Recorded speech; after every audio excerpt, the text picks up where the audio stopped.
Hi எல்லாருக்கும் வணக்கம். நான் உங்கள் அம்பிகா சம்பத். எப்போல்லாம் எனக்கு ஸ்வீட் சாப்பிடணும்னு கிரேவிங் இருக்கோ அப்போ நான் என்ன தெரியுமா பண்ணுவேன்?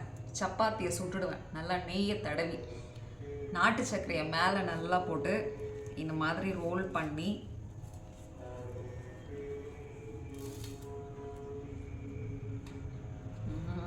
இப்படி சாப்பிட்டா எப்படி இருக்கும் தெரியுமா? சூப்பராக இருக்கும்.